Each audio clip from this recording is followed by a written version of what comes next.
सत श्री अकाल, आदाब, नमस्ते, अस्सलाम वालेकुम। मैं हाँ तुहाडा दोस्त परवेज भट्ट। इस टाइम असीं खड़े हैं जी दरबार बाबा लाल बादशाह जी कोठी नकोतर ते नाल तुसीं देख सकते जी सारे कमेटी मैंबर खड़े हैं जी। ते भाजी होना तुहानूं पता ही है जी, जीवन गंदी जी, एंकर बल्लू जी, डिंपल गैल जी ते साडे पवन गैल जी ते साडे सिंगर है जी। ते आजो आपां अगे चलदे जी, दरबार दा काम चलदा पिया है ते नाल दी नाल आपां गलबात करना चाहांगे। डिंपल गैल जी नाल गलबात करदे जी। डिंपल, सब तो पहला स्वागत है जी तुहाडा जग पंजाबी।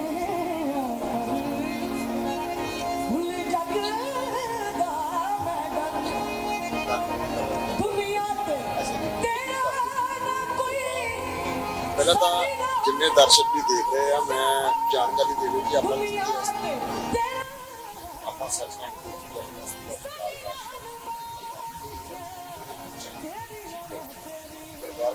भाषा भी आप कह रहे ना कोठी ये दर्शकों को गल दूर कर जो कि कई जिन्होंने नहीं पता कोठी आप कहते हैं बाबा जी आप खुद विराजमान से उन्होंने अपने पैसे खड़ के कोठी पहला कोठी ही बाद मेला शुरू होया लादा गया मेला और फिर उधर अपने परिवार जो जिते बाबा जी का यार आ फिर उधर संगतां इधर भी आउंदियां सजदा करके उधर इसलिए इत्थे हुण आपां जदों भी बापू लाल बादशाह जी जदों सीगे उदों ये जी कोठी बनवाई है बापू जी ने आप बनवाई। हाँ जी उन्होंने आप अपने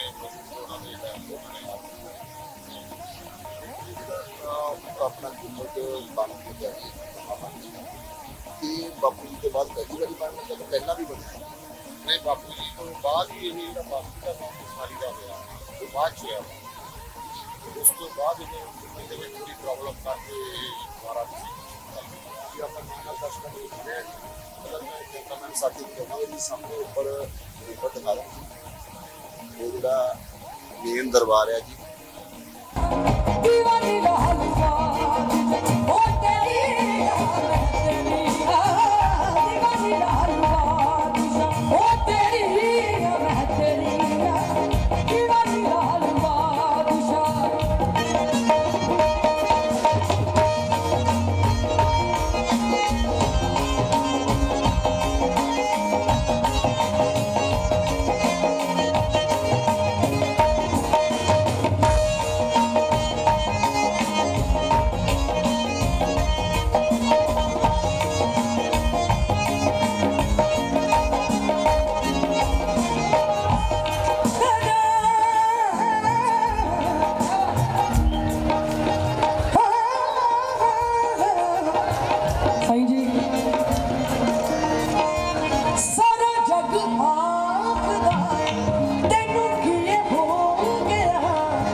अच्छा जी, ਜਿਹੜੇ ਨਾ ਜ਼ਿਆਦਾਤਰ ਲੋਕ ਜਦੋਂ ਬਾਹਰੋਂ ਆਉਂਦੇ ਆ ਉਹਨੂੰ ਮੋਸਟਲੀ ਨਹੀਂ ਪਤਾ ਹੁੰਦਾ ਕੋਠੀ ਦਰਬਾਰ ਦਾ, ਕਿਉਂਕਿ ਉਹ ਵੱਡੇ ਦਰਬਾਰ ਦੇ ਵਿੱਚ ਹੀ ਹੁੰਦੇ ਉੱਥੇ ਪੁੱਛਦੇ ਆਉਂਦੇ ਆ ਤੇ ਇਹ ਕੋਠੀ ਦੇ ਬਾਰੇ ਤੇ ਉਸ ਦਰਬਾਰ ਦੇ ਬਾਰੇ ਦਰਸ਼ਕਾਂ ਨੂੰ ਜ਼ਰੂਰ ਜਾਣਕਾਰੀ ਦਿਓ। ਕੋਠੀ ਬਾਰੇ ਜ਼ਿਆਦਾਤਰ ਬਹੁਤ ਲੋਕ ਇਦਾਂ ਦੇ ਆ ਇਸ ਬਾਰੇ ਨਹੀਂ ਪਤਾ ਕਿ ਸੱਚਖੰਡ ਕੋਠੀ ਕਿਹੜੀ ਜਗ੍ਹਾ ਹੈ। इधर बड़े दरबार में नमस्कार करके पर इतने जी सचखंड कोठी जो बाबा जी का पहला जन्म है इतने मेला जो दादा जी का होता है क्राउड बहुत ज़्यादा हो जाता है, ना तो रश मिलता कि लोगों खड़े मुश्किल आती सी। फिर इतों की मैनेजमेंट जो है सेवादार या साढ़े ऋषि नगर महला के रहने वाले लोग ਉਹਨਾਂ ਨੇ ਇੱਕ ਉਪਰਾਲਾ ਕੀਤਾ ਕਿ ਹਾਂਜੀ ਇਹ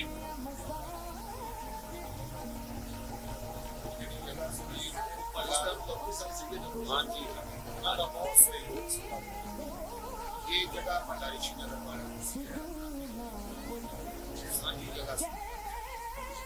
ਮੱਲੇ ਵਾਲਿਆਂ ਨੇ ਬਾਬਾ ਜੀ ਦੇ ਦਰਬਾਰ ਕਰਾਇਆ। ਮੰਦਰ ਦਾ ਵੀ ਬਹੁਤ ਜ਼ਿਆਦਾ ਹੈ। ਇਸ ਕਰਕੇ ਮੱਲੇ ਵਾਲਿਆਂ ਨੇ ਜਗ੍ਹਾ ਖੁੱਲਾ ਸਥਾਨ ਜਿਹੜਾ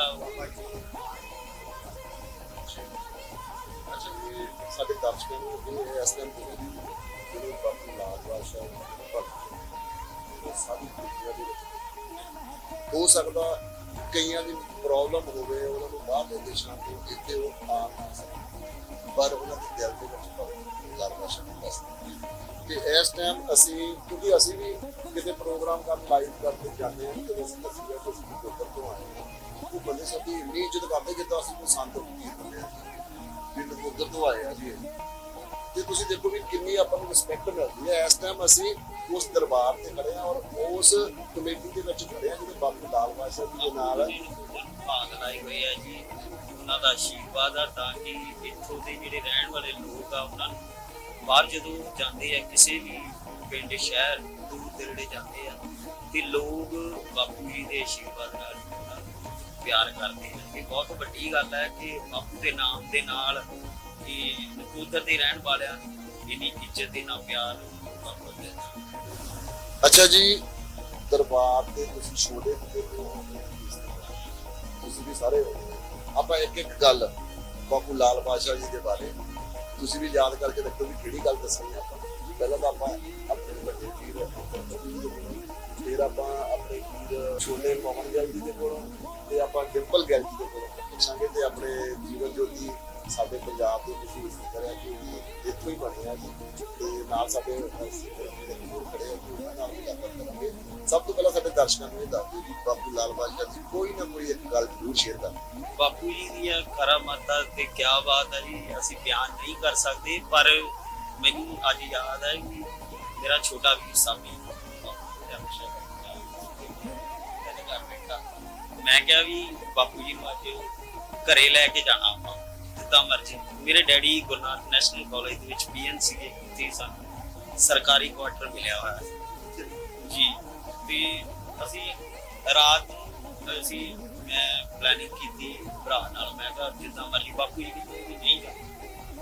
ਨਹੀਂ ਜਾ ਕਿ ਅਸੀਂ ਧੱਕੇ ਨਾਲ ਹੀ ਹਨਾ ਰਕਸ਼ਾ ਲੈ ਗਏ ਤੇ ਬਾਪੂ ਜੀ ਉਹਨਾਂ ਨੇ ਉੱਥੇ ਜਾ ਕੇ ਉਹਨਾਂ ਨੂੰ ਪਤਾ ਨਹੀਂ ਕ੍ਰੋਧ ਆਇਆ ਜਾਂ ਜੋਸ਼ ਆਇਆ, ਪਤਾ ਨਹੀਂ ਲੱਗਿਆ ਮੈਨੂੰ। ਤੇ ਬਾਪੂ ਜੀ ਉਹਨਾਂ ਨੇ ਹਨਾ ਬਹੁਤ ਜੋਸ਼ ਨਾਲ ਕਿਹਾ ਵੀ ਅਸੀਂ ਘਰ ਜਾਣਾ ਇੱਥੇ ਵਾਪਸ ਤੇ ਮੈਨੂੰ ਹਨਾ ਇਦਾਂ ਤਰੇਲੀਆਂ ਆ ਗਈਆਂ, ਕੰਬਣੀ ਜੀ ਛਿੜ ਗਈ ਤੇ ਉੱਥੋਂ ਫਿਰ ਵਾਪਸ ਇੱਧਰ ਨੂੰ ਲਿਆਂਦਾ। ਪਰ ਸਭ ਤੋਂ ਜ਼ਿਆਦਾ ਸਮਾਂ ਜੋ ਬਤੀਤ ਕੀਤਾ ਹੈ ਮੈਨੂੰ ਤਾਂ ਮੈਂ ਥੋੜਾ ਉਸ ਟਾਈਮ ਤੁਹਾਡੀ ਉਮਰ ਕਿੰਨੀ? ਮੈਂ ਤਕਰੀਬਨ 18-19 ਸਾਲ ਦਾ।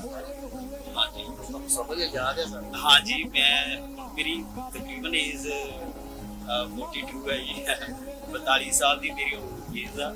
ਤੇ ਪਰ ਜੋ ਗੌਤਮ ਉਹਨਾਂ ਨੇ ਦਿਖਾਏ ਆ ਸਭ ਤੋਂ ਜ਼ਿਆਦਾ ਜੀ। ਅੱਛਾ ਜੀ, ਹੁਣ ਆਪਾਂ ਗੱਲ ਕਰਾਂਗੇ ਜੀ ਛੋਟੇ ਪਵਨ ਗਿੱਲ ਜੀ।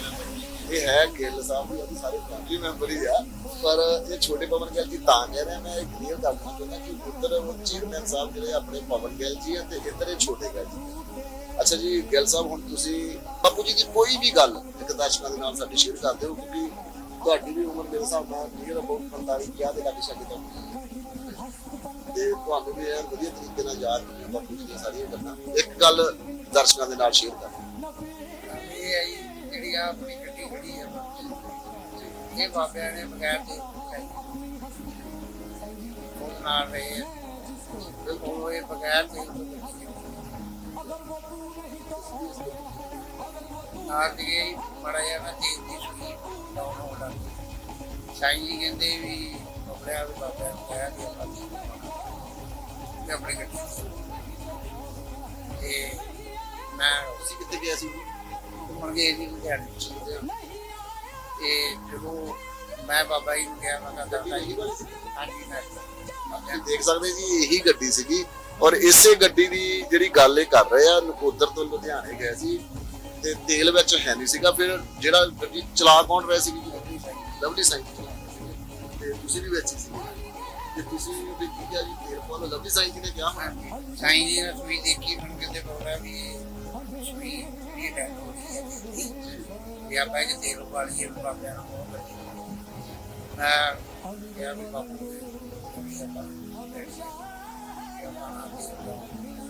ਬਾਪੂ ਕਹਿੰਦੇ ਨਹੀਂ ਇਹ ਦੇ ਕੇ ਉਹ ਮੇਰੇ ਹਿਸਾਬ ਨਾਲ ਪੂਰਾ ਡੇਢ ਕੀ ਅੱਛਾ ਜੀ, ਨਹੀਂ ਚੱਲਦੀ, 1.5 ਮਹੀਨਾ ਚੱਲਦੀ ਇਹ ਕੁਛ ਬਾਬਿਆਂ ਦੀ ਕਿਰਪਾ ਹੀ ਇੰਨੀ ਸੀ। ਉਹ ਚੰਦ ਬੰਦੇ ਇੱਥੇ ਦੇ ਵੀ ਫਟਾਫਟ ਚੈੱਕ ਕਰ ਲੈਂਦੇ ਵੀ ਇਹਦੇ ਵਿੱਚ ਕੀ ਬਣ ਗਿਆ ਤੇ ਢੱਕਣ ਚ ਉਹਨਾਂ ਨੇ ਢੱਕਣਾ ਭਾਜੀ ਖੋਲ ਦਿੱਤਾ। ਉਸ ਤੋਂ ਬਾਅਦ ਇਹ ਗੱਡੀ ਨਹੀਂ ਹੈ, ਅੱਛਾ ਜੀ, ਦਰਬਾਰ ਦੇ ਬੰਦੇ ਨੂੰ ਢੱਕਣ ਖੋਲਦਾ ਇੱਥੇ ਆਇਆ ਮੈਨੂੰ ਪਤਾ ਨਹੀਂ ਬਾਬਾ ਜੀ ਨੇ ਕੀ ਰੱਖਿਆ। ਅੱਛਾ, ਬਾਬਾ ਜੀ ਤੋਂ ਬਾਅਦ ਇਹ ਚੱਲਦੀ ਰਹੀ? ਬਾਬਾ ਜੀ ਨਹੀਂ ਤੋਂ ਹੁੰਦੇ ਬਾਬਾ ਜੀ ਹੁੰਦੇ ਹੁੰਦੇ ਹੀ ਹੀ ਗਏ ਆ ਲੁਧਿਆਣੇ ਤੋਂ, ਜਦੋਂ ਉਹਨਾਂ ਨੇ ਕਿਹਾ ਵੀ ਸਾਈਂ ਜੀ ਉਹਨਾਂ ਨੇ ਵੀ ਤੇਲ ਦੀ ਲੋੜ ਆ ਮਾਰ ਤੇ ਦਾਦਾ ਜੀ ਉਹਨਾਂ ਨੇ ਕਿਹਾ ਵੀ ਨਹੀਂ ਏਦਾਂ ਹੀ ਚੱਲਾਂਗੇ। ਉਸ ਤੋਂ ਬਾਅਦ ਫਿਰ ਜਲੰਧਰ ਗਏ, ਜਲੰਧਰੋਂ ਹੁਸ਼ਿਆਰਪੁਰ ਗਏ, ਹੁਸ਼ਿਆਰਪੁਰੋਂ ਫਿਰ ਮਹਿਤਪੁਰ ਇੱਧਰ ਆ ਗਏ ਆਪਣੇ ਏਰੀਏ 'ਚ। ਮਹਿਤਪੁਰ ਫਿਰ ਵੀ ਤੇਲ ਦੀ ਲੋੜ ਨਹੀਂ ਪਈ ਤੇ ਫਿਰ ਉਹ ਕਈ ਮਹੀਨੇ ਏਦਾਂ ਹੀ ਚੱਲਦੀ ਰਹੀ, 1.5-2 ਮਹੀਨੇ। ਤੇ ਪਰ ਜਦੋਂ ਦਰਬਾਰ ਤੇ ਆ ਕੇ ਉਹਦਾ ਢੱਕਣ ਖੋਲ ਕੇ ਚੈੱਕ ਕਰਨ ਦੀ ਕੋਸ਼ਿਸ਼ ਕੀਤੀ ਵੀ ਇਹਦੇ ਵਿੱਚ ਕੀ ਇਦਾਂ ਦਾ ਆ ਗਿਆ ਕਿ ਜਿਹੜਾ ਇਹ ਰੁਕਦੀ ਨਹੀਂ, ਤੇਲ ਦੀ ਲੋੜ ਹੀ ਨਹੀਂ ਪਈ। ਉਹ ਢੱਕਣ ਜਿੱਦਣ ਖੋਲਿਆ ਗਿਆ ਉਸ ਤੋਂ ਬਾਅਦ ਫਿਰ ਇਹ ਗੱਡੀ ਖੜੀ ਹੋ ਗਈ ਜੀ, ਉਦੋਂ ਬਾਅਦ ਤੇ ਨਹੀਂ ਚੱਲੀ। ਮਤਲਬ ਐਕਸਪੈਰੀਮੈਂਟ ਕਰਨ ਲੱਗ ਪਿਆ ਵੀ ਇਹਦੇ ਵਿੱਚ ਹੈ ਕੀ ਹੈ ਜਿਹੜਾ ਮੁੱਕਦਾ ਹੀ ਨਹੀਂ ਪਿਆ। ਅੱਛਾ ਜੀ, ਹੁਣ ਆਪਾਂ ਗੱਲਬਾਤ ਕਰਾਂਗੇ ਜੀ ਡਿੰਪਲ ਗਿੱਲ ਜੀ। ਡਿੰਪਲ ਗਿੱਲ ਜੀ, ਸਭ ਤੋਂ ਪਹਿਲਾਂ ਤੁਹਾਨੂੰ ਦਰਸ਼ਕਾਂ ਨੂੰ ਬਾਬਾ ਜੀ ਦਾ ਸੁਭਾਅ, ਬਾਬਾ ਜੀ ਦਾ ਸੁਭਾਅ ਦਾ ਸੁਭਾਅ ਹੈ ਹੀ ਨਹੀਂ ਤੇ ਨਾ ਹੋਣਾ ਹੀ। ਬਾਬਾ ਜੀ ਬਹੁਤ ਸ਼ਾਂਤ ਸੁਭਾਅ ਸੀ ਤੇ ਤੋਤਲੀ ਆਵਾਜ਼ ਦੇ ਵਿੱਚ ਬਾਬਾ ਜੀ ਗੱਲ ਕਰਦੇ ਹੁੰਦੇ ਸੀ। ਬੱਚਾ ਜਿਹਦਾ ਛੋਟਾ ਪੁੱਤਰ ਆਮ ਬੰਦੇ ਨੂੰ ਖਾਸ ਸਾਈਂ ਜੀ ਸ਼ਾਹ ਜੀ ਨੇ ਜ਼ਿਆਦਾਤਰ ਉਹਨਾਂ ਨੂੰ ਸਮਝ ਨਹੀਂ ਸੀ ਕਿ ਮੈਂ ਬਾਬਾ ਜੀ ਦੇ ਨਾਲ ਜਿੱਦਾਂ ਮੈਂ ਲਿਆ ਨਾਲ ਜਾਂਦਾ ਪਰ ਮੈਂ ਦਰਬਾਰ ਦੇ ਵਿੱਚ ਬਾਬਾ ਜੀ ਕਾਫੀ ਦੱਸ ਬਹੁਤ ਚਮਤਕਾਰ ਅੱਜ ਵੀ ਦੇਖਦੇ ਹਾਂ। ਮੈਂ ਖੁਦ ਕਹਾਂ ਮੇਰੇ ਘਰ ਦੇ ਵਿੱਚ ਵੀ ਬਹੁਤ ਜ਼ਿਆਦਾ ਸੀ। ਬਾਬਾ ਜੀ ਦੇ ਸਾਰੇ ਮਿਲ ਇਹ ਵੀ ਸਭ ਤੋਂ ਵੱਡਾ ਅੱਜ ਵੀ ਕੀ ਹੈ ਜਿਹੜੀ ਇਹ ਜਾਮ ਦਾ ਪੂਰਾ ਬਾਬਿਆਂ ਦੀ ਮੇਰਾ ਕਰਵਾਇਆ ਕਿ ਮੈਂ ਬਹੁਤ ਹੀ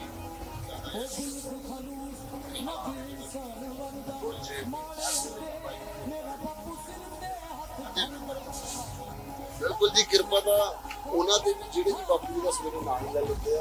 ਤੁਸੀਂ ਤਾਂ ਰਹਿੰਦੇ ਹੀ ਇੱਥੇ ਹੋ ਜੀ, ਕੋਲ ਤੁਹਾਨੂੰ ਦੱਸ ਦਈਏ ਜੀ ਇਹ ਡਿੰਪਲ ਗਿੱਲ ਜੀ ਆ ਔਰ ਇੱਥੇ ਦਰਬਾਰ ਦੇ ਜਿਹੜੇ ਮੇਨ ਆ ਮਤਲਬ ਮੁੱਖ ਸੇਵਾਦਾਰੀ ਆਪਾਂ ਕਹਿ ਸਕਦੇ ਹਾਂ, ਮੁੱਖ ਸੇਵਾਦਾਰੀ ਕਹਿ ਸਕਦੇ ਸੇਵਾਦਾਰ ਤੇ ਸੇਵਾਦਾਰੀ ਔਰ ਹਰ ਚੀਜ਼ ਦੀ ਜਿਹੜੀ ਜ਼ਿੰਮੇਵਾਰੀ ਆ ਉਹ ਇਹਨਾਂ ਦੀ ਹੁੰਦੀ ਆ। ਵਧੀਆ ਤਰੀਕੇ ਦੇ ਨਾਲ ਹਰ ਇੱਥੇ ਵਰਸੀ ਵੀ ਬਾਪੂ ਲਾਲ ਬਾਦਸ਼ਾਹ ਦੀ ਔਰ ਸਟੇਜ ਦੀ ਭੂਮਿਕਾ ਜਿਹੜੀ ਸਾਰੀ ਨਿਭਾਉਂਦੇ ਸਾਡੇ ਐਂਕਰ ਬੱਡੂ ਜੀ ਔਰ ਸਾਰੇ ਬਾਕੀ ਉੱਪਰ ਦੀ ਜਿਹੜੀ ਮੈਨੇਜਮੈਂਟ ਆ ਇਹ ਛੋਟੇ ਗਿੱਲ ਸਾਹਿਬ, ਡਿੰਪਲ ਗਿੱਲ ਜੀ, ਪ੍ਰਬੰਧਕ ਕਮੇਟੀ ਸਾਰੀ ਜਿਹੜੀ ਆ ਉਹ ਨਾਲ ਹੁੰਦੀ ਹੈ। ਤੇ ਹੁਣ ਆਪਾਂ ਗੱਲਬਾਤ ਕਰਾਂਗੇ ਜੀ ਜੋਤੀ ਜੀ ਦੇ ਨਾਲ।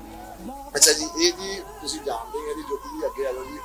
ਤੁਸੀਂ ਜਾਣਦੇ ਜੀ ਆਪਣੇ ਮਸ਼ਹੂਰ ਸਾਡੇ ਪੰਜਾਬ ਦੇ ਸਿੰਗਰ ਨੇ ਜਿਨ੍ਹਾਂ ਦਾ ਗਾਣਾ ਸਾਨੂੰ ਮਿਲਦਾ ਹੀ ਰਹਿੰਦਾ ਜੀ, 15 ਦਿਨਾਂ ਬਾਅਦ ਸਾਨੂੰ ਕੋਈ ਨਾ ਕੋਈ ਗਾਣਾ ਮਿਲਦਾ ਹੀ ਰਹਿੰਦਾ ਤੁਹਾਡਾ। ਤੇ ਇਹ ਵੀ ਇੱਥੇ ਦਰਬਾਰ ਤੇ ਕੋਠੀ ਦੇ ਸੇਵਾਦਾਰ ਨੇ ਔਰ ਇਹਨਾਂ ਨਾਲ ਵੀ ਆਪਾਂ ਗੱਲਬਾਤ ਕਰਾਂਗੇ। ਅੱਛਾ ਜੀ, ਜਦੋਂ ਬਾਪੂ ਜੀ ਸੀਗੇ ਤੁਸੀਂ ਵੀ ਇੱਥੇ ਆਉਂਦੇ? ਮੈਂ ਦਾਦਾ ਜੀ ਨੂੰ ਵੀ ਦੇਖਿਆ, ਸਾਡੇ ਘਰ ਵੀ ਦਾਦਾ ਜੀ ਆਏ ਬੜਾ ਸ਼ੁਕਰ ਸੀ। ਔਰ ਜੇ ਕਰਾਮਾਤ ਦੀ ਗੱਲ ਕਰੀਏ, ਮੈਂ ਕਹਿੰਦਾ ਇਸ ਤੋਂ ਵੱਡੀ ਕੋਈ ਕਰਾਮਾਤ ਹੀ ਨਹੀਂ ਨਕੋਦਰ ਦੇ ਵਿੱਚ। ਬਾਦਸ਼ਾਹ ਨਕੋਦਰ ਦਾ ਬਾਦਸ਼ਾਹ ਤੇ ਜਿਹਨੇ ਦਰਬਾਰ ਨਕੋਦਰ ਸ਼ਹਿਰ ਨੂੰ ਪੂਰੇ ਵਰਲਡ ਦੇ ਵਿੱਚ ਸ਼ਹਿਰ ਨਹੀਂ ਤਾਂ ਨਕੋਦਰ ਦਾ ਨਾਮੋ ਨਿਸ਼ਾਨ ਪਤਾ ਨਹੀਂ ਨਕੋਦਰ ਸ਼ਹਿਰ ਕੀ ਹੈ ਕਿ ਨਹੀਂ। ਦਾਦਾ ਜੀ ਦੀ ਕਰਾਮਾਤ ਆ ਤੇ ਮੇਰੇ ਵੱਲ ਦੇਖ ਲਓ, ਮੇਰੇ ਵੱਲ ਕੁਝ ਵੀ ਨਹੀਂ ਬਾਪੂ ਦੀ ਰਹਿਮਤ ਹੈ ਵੀ ਇੱਥੇ ਕੋਈ ਵੱਡਾ ਫਕੀਰ ਇੱਥੇ ਵੱਡਾ ਨਹੀਂ। ਕੋਈ ਵੱਡਾ ਕਲਾਕਾਰ ਇੱਥੇ ਕਲਾਕਾਰ ਬਣ ਕੇ ਇੱਥੇ ਸਾਰੇ ਬੱਚੇ ਬਣ ਕੇ ਆਉਂਦੇ ਆ ਤੇ ਬੱਚਿਆਂ ਨੂੰ ਦਾ ਨਹੀਂ ਭੁੱਲੇਗਾ। ਤੇ ਸਾਰਿਆਂ ਅੱਗੇ ਬਸ ਇਹ ਬੇਨਤੀ ਹੈ ਕਿ ਜਿੰਨੇ ਵੀ ਸਾਡੇ ਭੈਣ ਭਰਾ ਸਾਡੇ ਕੁਝ ਵੀ ਦਰਬਾਰ ਵਾਸਤੇ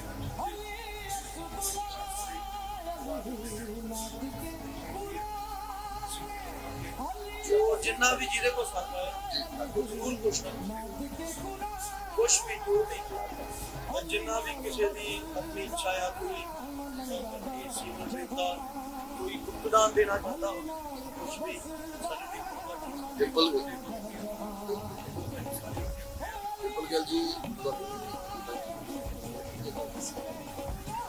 ਦਰਬਾਰ ਦੀ ਸਾਡੀ ਦਾ ਕੰਮ ਚੱਲਦਾ ਹੈ ਕਿਸੇ ਦਾ ਘਰੇਲੂ ਦਾ ਤੁਹਾਡਾ ਘਰੇਲੂ ਦਾ ਬਾਪੂ ਸਾਰਿਆਂ ਦਾ ਸੱਚਾ ਤੇ ਜਿਹੜੇ ਦਰਸ਼ਕ ਦੇਖਦੇ ਆ ਤੇ ਉਹਨੂੰ ਕੀ ਕਹਿਣਾ ਚਾਹੁੰਦੇ ਕਿ ਦਰਬਾਰ ਦੀ ਜਿਹੜੀ ਸਾਰੀ ਚੱਲ ਰਹੀ ਆ ਪੈਸੇ ਵੀ ਬਹੁਤ ਲੱਗ ਰਹੇ ਨੇ ਤੇ ਦਰਸ਼ਕਾਂ ਨੂੰ ਕੀ ਕਹਿਣਾ ਚਾਹੁੰਦੇ ਜਿਹੜੇ ਦੇਖਦੇ ਆ ਜਿਹੜੇ ਮੰਨ ਲਓ ਕੁਛ ਨਾ ਕੁਛ ਬਾਪੂ ਜੀ ਦੇ ਲਈ ਕਰਨਾ ਚਾਹੁੰਦੇ ਆ ਜਿਵੇਂ ਜੋਤੀ ਭਾਈ ਦੇ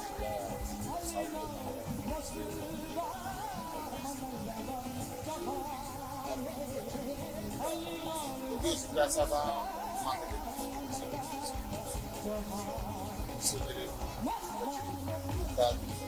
ਜਾਂ ਕੋਈ ਸੀਮਟ ਕਿਸੇ ਤਰ੍ਹਾਂ ਦੀ ਜਿੰਨੀ ਸ਼ਰਧਾ ਆ ਜੋ ਵੀ ਬਾਬਾ ਜੀ ਦੇ। ਅੱਛਾ ਜੀ ਗਿੱਲ ਸਾਹਿਬ ਵੀ ਬੜਾ ਇਹ ਵੀ ਦੇ ਕਲਾਕਾਰ ਵੀ ਕਹਿੰਦੇ ਕਰਾਂਗੇ